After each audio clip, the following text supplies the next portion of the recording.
So look at Anthony Ryder from South Lyon, Michigan, recently selected as the Lions 2020 Fan of the Year. He has a passion about sports broadcasting. With the 112th selection in the 2021 NFL Draft, the Detroit Lions select Amon-Ra St. Brown, wide receiver, USC. One pride, baby! Yeah!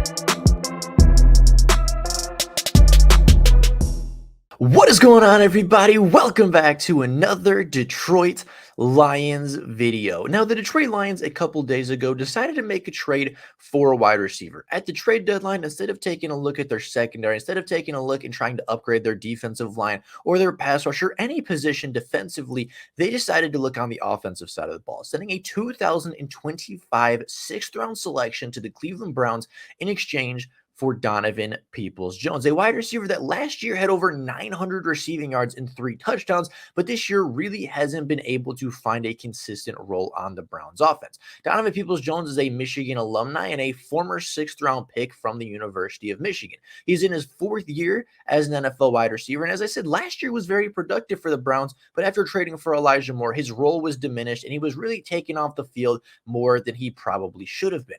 The Detroit Lions and Brad Holmes saw this. They said, hey, this is a wide receiver that would fit our spot. This was a wide receiver that would fit exactly what we like at the position. And for a 6th-round pick, he was a Detroit Lion. He's coming back home to Michigan. He's very excited to be here. But that led a lot of people to think, hey, we're trading for a big body wide receiver, a 6'1", 6'2" guy that averages a lot of yards per catch, but isn't really going to be a consistent catcher over and over and over, right? He's not going to be a 100 catch guy a season, but he is going to be a big play threat and a field stretcher. That sounds like the role that they wanted Jameson Williams to have, right? The field stretcher, the dynamic weapon, the playmaker, the deep threat, and the guy that could take the ball over the top on any given play. So a lot of people have put 2 and 2 together and said, hey, this is the Detroit Lions essentially replacing Jameson Williams. This is the Detroit Lions phasing out JMO of the offense because he has his drop issues, because he hasn't been the explosive dynamic weapon they've wanted him to be consistently over the first 7 games of his NFL career. They are starting to phase him out, and Donovan Peoples-Jones is going to be the replacement for JMO. Now, I personally disagree with this argument. I personally think that the Lions are going a very different direction with Donovan Peoples-Jones, and they're actually looking to replace a different wide receiver on the Detroit Lions roster that is not named Jameson Williams. So today, I want to take a look at the 2 wide receivers, take a look at DPJ, take a look at JMO, and take a look at what Donovan Peoples-Jones is actually doing on the Detroit Lions. Take a look at the role he's actually going to fill and the real reason the Lions decided to trade a 6th-round pick for the former Michigan wide receiver. So let's take a look at comparing them size-wise, right? Donovan Peoples-Jones is a 6'2", 204-pound wide receiver. At the NFL Combine, he ran a 4.48, and over his NFL career has averaged 15.7 yards per catch. On 117 receptions throughout 4 years in the NFL, he has 1,837 yards and 8 receiving touchdowns. Jameson Williams has a much smaller sample size, being 6'1", 180 pounds, and although he didn't run the 40, it is projected that he was going to run anywhere between a low 4.3 and a high 4.2. Jameson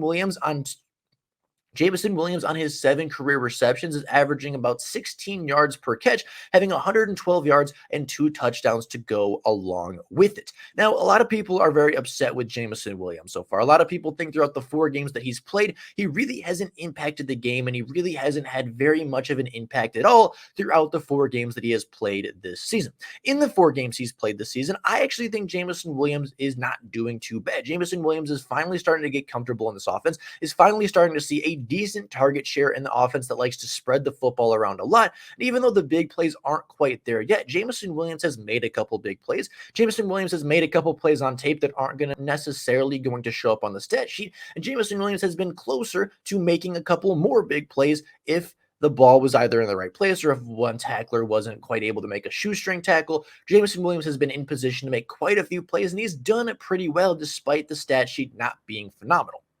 Taking a look at Jameson Williams' 4 games this season, he really hasn't been that bad, and he's really been a consistent wide receiver as far as targets and catches, but the big outlier has been whether the plays are going to be big plays or they're going to be negative plays. There really doesn't seem to be anywhere in between. It's either going to be a 20-plus yard gain or a 2 to 3 yard loss. In his first game back versus Carolina, Jameson Williams saw 3 targets, had 2 receptions for 2 yards. 2 of those were screen passes, and one of those was a dropped slant that would have roughly picked up 5 to 6 yards before Jameson Williams being smacked over the middle of the field. In his second game back versus Tampa Bay, he also had 3 targets. He had 2 receptions for 53 yards and a touchdown. The one pass that fell incomplete really wasn't on Jameson Williams. It was very heavily underthrown. Jameson Williams had a lot of separation, was able to get wide open. Jared Goff just wasn't quite able to put the football on him.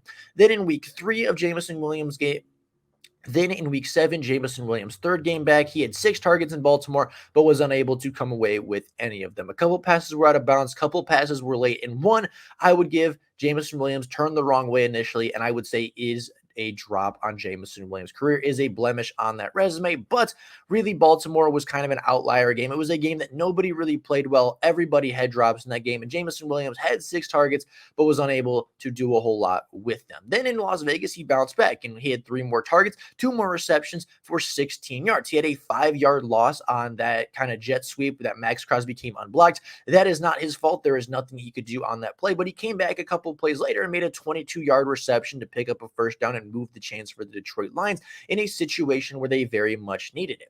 So in 3 of Jameson Williams' 4 contests this year, he's a 66% catch rate. He catches 2 out of every 3 passes thrown to him, and some of them have been really big plays. He has a 50-yard catch, a 22-yard catch, and that 22-yard catch is one shoelace away from being, almost a 70-yard touchdown. If Jameson Williams is able to break that tackle, if he doesn't get tripped up by the safety, he is walking into the end zone. There is nobody between him and the end zone, and nobody is catching Jameson Williams in the open field. So Jameson Williams has not been a bad player for the Detroit Lions, and I think he's actually been more consistent than a lot of people give him credit for. However, I do think Donovan Peoples-Jones was brought here for a reason, and that reason was not to replace Jameson Williams, but I think it was brought here to replace Marvin Jones Jr. The veteran wide receiver the Lions signed out of free agency this year unfortunately stepped away from football in the middle of the season. He had some family concerns, and although I don't know exactly what's going on, it was very evident that Marvin Jones felt like he could not play the remainder of the season and decided to step away from the game. The Detroit Lions decided to grant him a release, and they were able to make sure Marvin Jones was set up to take care of his family first and return to football if and when he was ready. Now, Marvin Jones did not have the biggest impact on the Detroit Lions in 2023, but he was a really good wide receiver for the Detroit Lions from 2016 to 2019. He was a great wide receiver and really the Lions wide receiver 1 for 3 to 4 seasons under Matt Stafford and Matt Patricia. Now, Marvin Jones and Donovan Peoples-Jones are very much comparable in many more ways than JMO and DPJ are. Donovan Peoples-Jones, just to go over his measurements one more time, is 6'2", 204 pounds, ran a 4.48 40-yard dash, having a 44.5-inch vertical. Marvin Jones is 6'2", 199 pounds, ran a 4.46 40-yard dash at the combine, and had a 33-inch vertical. Marvin Jones was a 5th-round pick. Donovan Peoples-Jones was a 6th-round pick. Taking a look even further, Marvin Jones is a Detroit Lion over his 4 years, had 294 receptions, 4,331 yards, averaged 14.7 yards per reception, and had 36 touchdowns through the year, while Donovan Peoples-Jones has 117 yards through 117 receptions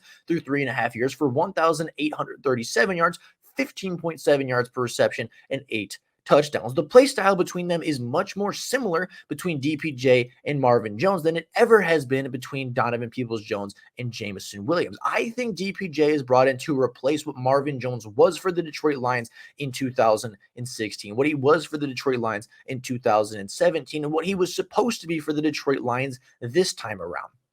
Right? He's supposed to be what Tyrell Williams was supposed to be. He's supposed to be what DJ Chark was supposed to be for the Detroit Lions. The field stretcher, the X-wide receiver, the boundary guy, the guy that can stretch the field, but can also just be a really good, well-rounded wide receiver. Yes, Donovan Peoples-Jones has some long speed. Yes, Donovan Peoples-Jones is a big play threat. Yes, he averages 15.7 yards per reception, but his game is very different from Jameson Williams. His game is not necessarily to outrun everybody. His game is not necessarily necessarily to, just be a deep threat. He works the intermediate of the field very well. He's very good at contested catches in the same way that Marvin Jones was very good at contested catches. He's a very good route runner. He's a really kind of deceptively good guy underneath and in the intermediate. And yeah, he can go deep. Yeah, he can track the ball and go high point it for a 50, 60-yard reception, but that isn't necessarily his game. That's not necessarily what he's being brought here to do. He's being brought here to be the X wide receiver so that Jameson Williams can be the Z, so that Josh Reynolds can have a couple of plays off and not have to be relied upon so heavy, so that Amon-Ra can work in the slot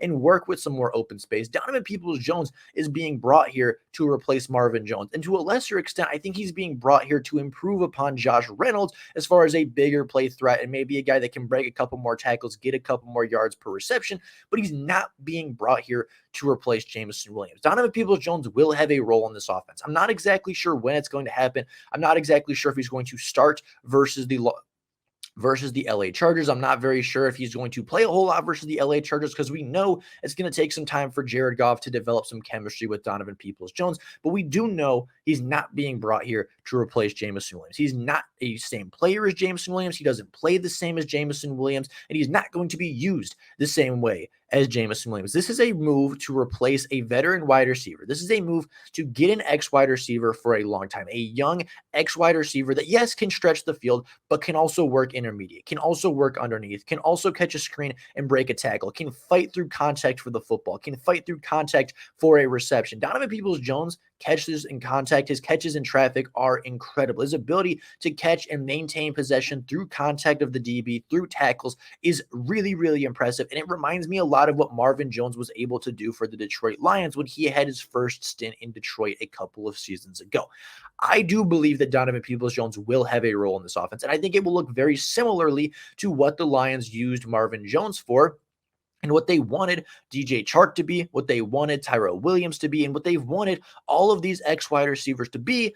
I think that Brad Holmes has finally found that X guy. I think he's finally found that X wide receiver to move forward with, to put on the boundary and say, hey, go win a contested ball, go stretch the field, go work and win against your man, and we're going to get you the football. You might have to make a tough catch, but you're going to get opportunities and looks. I think Donovan Peoples-Jones can be that guy better than DJ Chark could. I think he can be that guy better than Tyrell Williams. I think he can be that guy better than Marvin Jones was this time, and even better potentially than Josh Reynolds, although I love Josh Reynolds and hope he's on the team for a long time. I think Donovan Peoples-Jones is being brought here to be the X, not the Z. He's being brought here to replace Marvin Jones, not Jameson Williams. And I think it was a very good move by the Detroit Lions to secure a future wide receiver that can do a lot of things for your offense and officially complete the wide receiving core. So with all that being said, that is all I have for you guys today. That is my take on the Donovan Peoples-Jones trade. I don't think he's being brought here to replace Jameson Williams. I don't think he's being brought here to phase JMO out of the offense. And in fact, I think Jameson Williams is going to get more and more looks as the season goes on. And by the end of the year, it might even be looking at 4 to 5 targets a game, 3 to 4 receptions a game. But with all that being said, that is all I have for you guys today. Let me know down in the comments below what you think about this trade, how you feel about Donovan Peoples-Jones' role on the offense, whether you think he is being brought here to work out Jameson Williams or being brought here for a different reason entirely. I'd be very curious to hear your guys' stances, but with all that being said, that's all I got for you guys today. Thank you all so very much for watching, and until next time, and as always, go Lions.